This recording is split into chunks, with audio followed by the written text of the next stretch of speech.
guys and welcome back to my channel Riya's Education Hub और मेरा नाम है रिया तिवारी।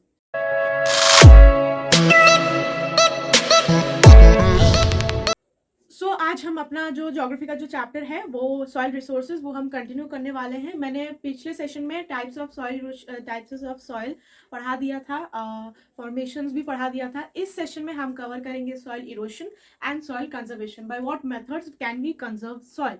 ठीक है, तो पहले हम सॉइल इरोशन पे आ जाते हैं, causes and effects. So what is the definition of soil erosion. Soil erosion का मेन डेफिनेशन क्या है, ये बहुत ही इंपॉर्टेंट डेफिनेशन है। ठीक है, it may be defined as the detachment and transportation of soil by agents of denudation such as weathering, running water, wind and etc.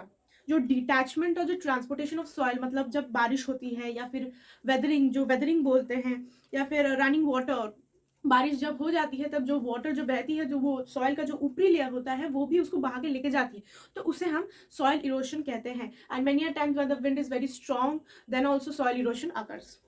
The depletion of soil and its nutrients is further speeded up by faulty and unscientific methods of farming। जो कि unscientific methods of farming है, जिन्हें ठीक से पता नहीं होता है कि हम जो कर रहे हैं ये शायद हमारी जो मिट्टी है, जो सॉइल है, उसको भी डिस्टर्ब कर सकती है।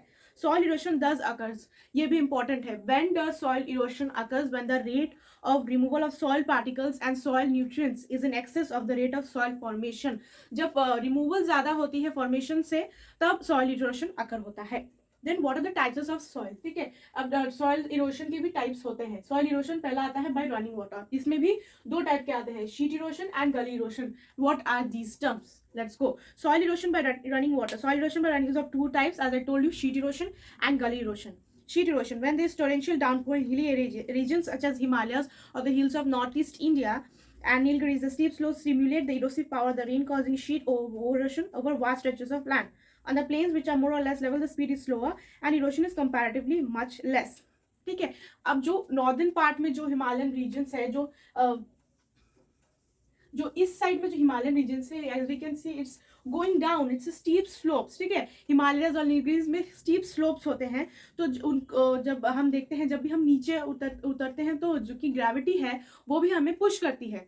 तो यही वाटर के साथ भी होता है, जब वो नीचे आता है तो वो बहुत ही फोर्स के साथ आता है, इसलिए जो सॉइल इरोशन है उसका ज़्यादा होता है। वो बहुत ही जल्दी उसका ऊपरी लेयर जो टॉप सॉइल है, which is the important soil since it contains humus, is removed by it.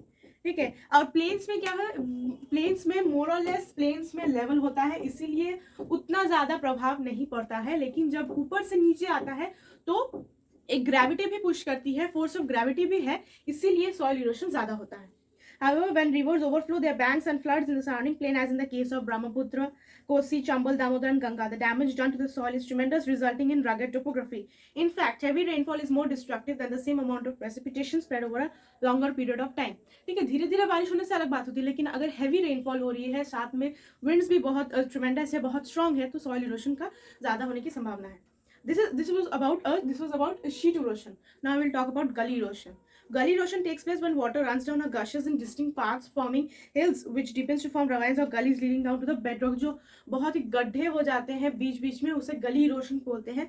This gully erosion creates areas of badlands which cannot be put to use until restoration takes place। Until वो जो level एकदम plane हो जाता है तब तक farming के लिए भी सुटेबल नहीं होता है और कल्टीवेशन के लिए भी सुटेबल नहीं होता है। सच अ टाइप ऑफ गली erosion is prevalent in the प्लेटू country, specially the Chambal valley. Chambal valley में होता है। This name is also very important, क्योंकि पूछा जा सकता है कि ये कहाँ पर प्रिवेलेंट है या फिर कहाँ इसे मिलता है, तो कहाँ मिलता है, चंबल वैली में मिलता है। न सॉइल इरोशन बाय विंड, पहले हमने पढ़ा soil erosion by water. Water से सॉइल इरोशन कैसे होता है, अब हम विंड से देखेंगे। In deserts and dry regions where there is little or no vegetation, wind is the most powerful agent of denudation, blowing away fine particles of sand and depositing them in other areas, rendering both areas unproductive।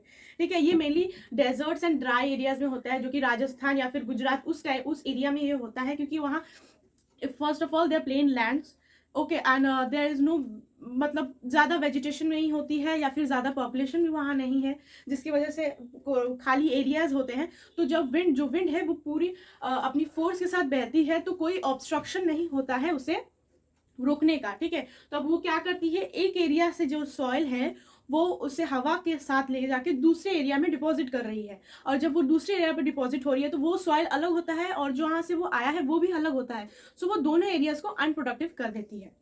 The destruction by wind erosion is maximum during gust winds, strong gusty winds as in seen in Thar, western Rajasthan and southern Punjab। ठीक है, ये जब strong and gusty winds एक बार दिन में होता ही है उधर, जब strong gusty winds बहते हैं तब।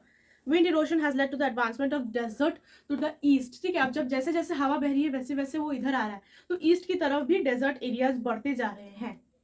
द ह्यूमन फैक्टर, अब आता है human factor. Human factor also plays a very important, also plays a role in soil erosion. As the human population increases and the demand on the land increases, human settlements, cultivation, overgrazing, improper techniques of cultivation, deforestation, etc. lead to soil erosion on a wide scale.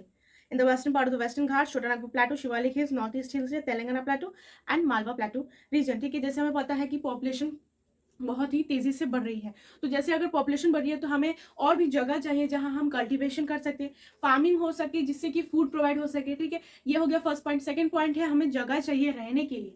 सो ये दोनों, land कमी है, land limited है but the population is unlimited. ठीक है, तो इसके वजह से भी सॉइल इरोशन बहुत ही होता है।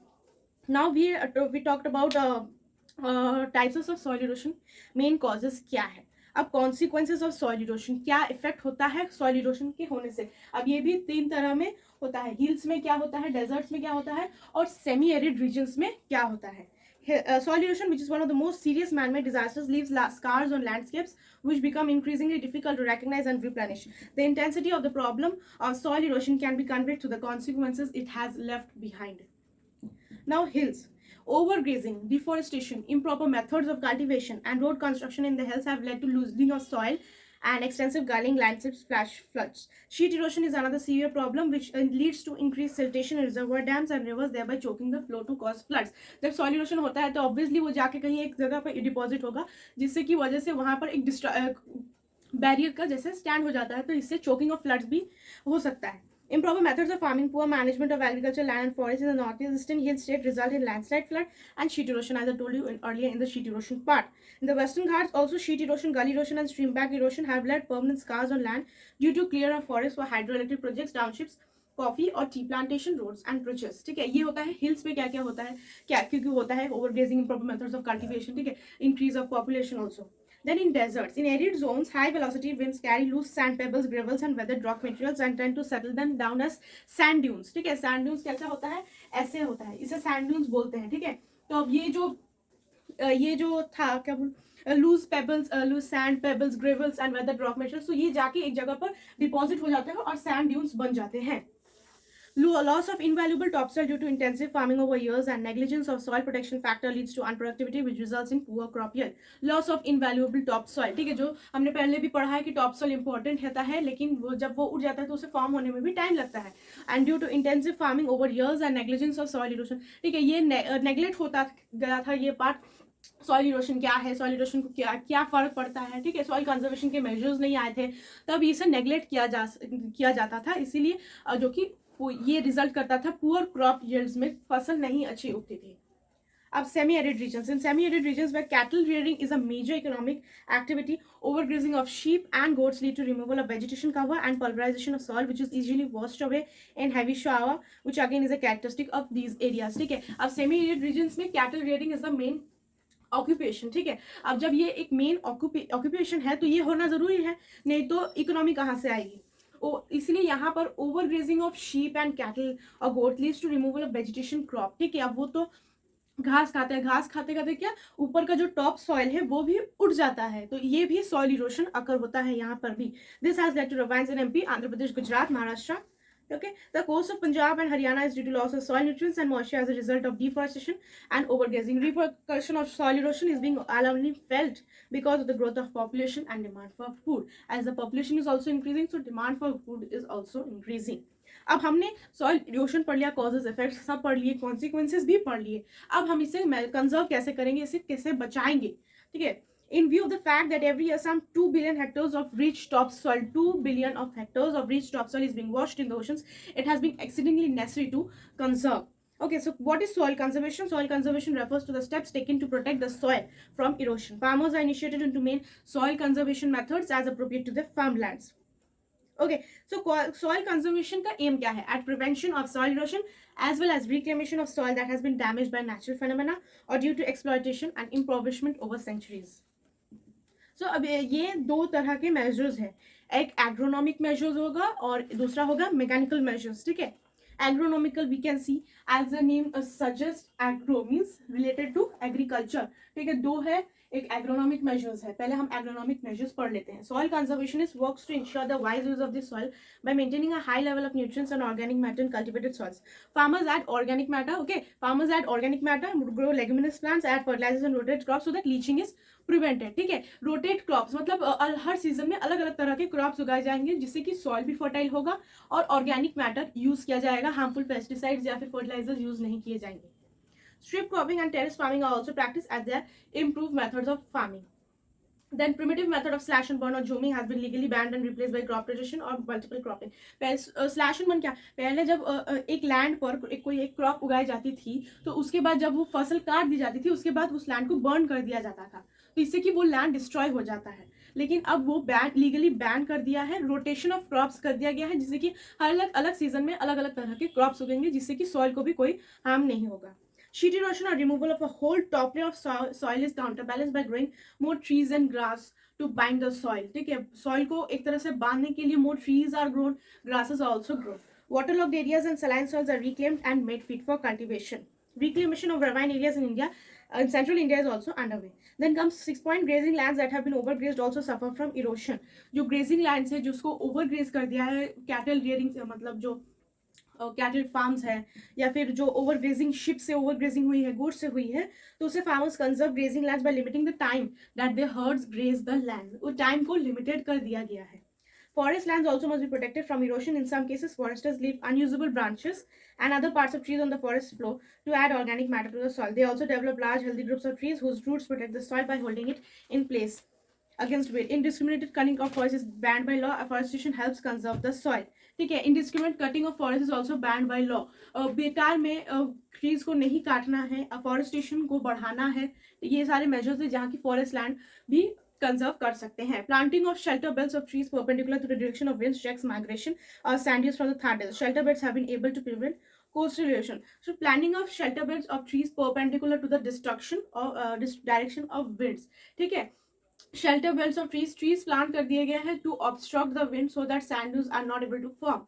Rural development, people's participation and awareness of ecological programmes are associated with agro forestry, ठीक है। पीपल्स पार्टिसिपेशन, पीपल को अवेयर कर दिया जाता है कि ये सब होने से क्या हो सकता है, जो अगर हमें नॉलेज होगा तभी हम उसे कंजर्व कर पाएंगे। If we don't have any knowledge about that particular thing then how can we conserve it, how we will able to know about the destruction caused by it. Mechanical measures, counter ploughing and counter bounding, plugging of gullies रवा especially in the coast of Punjab जहाँ पर गली erosion ज्यादा है, ठीक है। Watershed management किया जा सकता है, protection of fragile mountains, drought prone area programme किया गया है। Then technical and financial assistance is given to the farmers by the government to adopt soil conservation methods. Technical and financial assistance by way of money, and technical by giving them the knowledge about it. It has been estimated that about 50 million hectares of conserved lands are covered by these soil conservation measures. Another 150 million hectares are continue to be affected by soil erosion but are being tackled as well. So after giving technical and financial assistance, the farmers are aware of it and now it is being improved. Soil conservation is taking its step, ठीक है। Conservation हो रहा है और soil erosion थोड़ा सा तो होगा ही, ये नो डाउट नहीं होगा, लेकिन इसे कंजर्व ज्यादा किया जाएगा। So this was the chapter soil erosion. I hope ये चैप्टर अभी तक जितना भी मैंने पढ़ाया है समझ आया होगा। लास्ट में आपके चैप्टर में एक typical soils of the Indian सब कॉन्टिनेंट बोल के एक चार्ट होगा, ठीक है। It's very helpful chart, exam के पहले आप इसे देख कर जाए। इसमें इस चैप्टर से स्पेशल यही पूछा जाता है सॉइल्स के क्या क्या है, उसके कैरेक्टरिस्टिक्स क्या है, उसमें क्या क्रॉप्स ग्रो किए जाते हैं और इसका कॉम्पोजिशन क्या है, ठीक है, कहाँ मिलता है, रीजन्स विल बी आस्क्ड, ठीक है। ये सारे इंपॉर्टेंट क्वेश्चंस हैं जो इस चैप्टर से पूछे जाते हैं। हाँ, सॉइल इरोशन भी पूछा जाता है, कंजर्वेशन भी पूछा जाता है, लेकिन उतना नहीं है। आप अगर 5-5 पॉइंट्स इन दोनों के पढ़ लेंगे तो देन इट्स इनफ, ठीक है। Mainly you focus on the types of soil, it's characteristics, because इसमें ज्यादा ऑब्जेक्टिव्स आते हैं। और सॉइल कंजर्वेशन में, सॉइल इरोशन में हमने पढ़ लिया शीट इरोशन, गली erosion, okay, and the human factor you have studied now. और उससे ज्यादा कुछ नहीं पूछा, वो ज्यादातर डिस्क्रिप्टिव में ही आएगा, बड़ा आंसर्स में जो होता है उसमें पूछा जाता है। Then agronomic measures 5 and then the mechanical measures 5। ठीक है, ये हो गया सॉइल कंजर्वेशन, सॉइल इरोशन, और ये कॉन्सिक्वेंसेज भी पढ़ना है, hills, deserts and semi-arid. If you give a just a one reading and understand it, then you will able to answer all the questions. कोई ज़्यादा डिफिकल्ट चैप्टर नहीं है। अब पहले मैंने जैसे बताया टाइप्स ऑफ सॉइल पे आपका मेन फोकस होना चाहिए। So this was the chapter soil erosion. I hope आपको ये चैप्टर समझ में आया होगा। अगर कोई भी डाउट है तो आप कमेंट सेक्शन पर लिख कर जरूर बताइएगा। And yes, and if you want to contact me personally, you can contact me by my email ID which will be provided in the description. ठीक है, तो with this today I would like to conclude today's session. I hope आपको अच्छा लगा हो। This is Riya Tiwari signing off for today. Bye bye.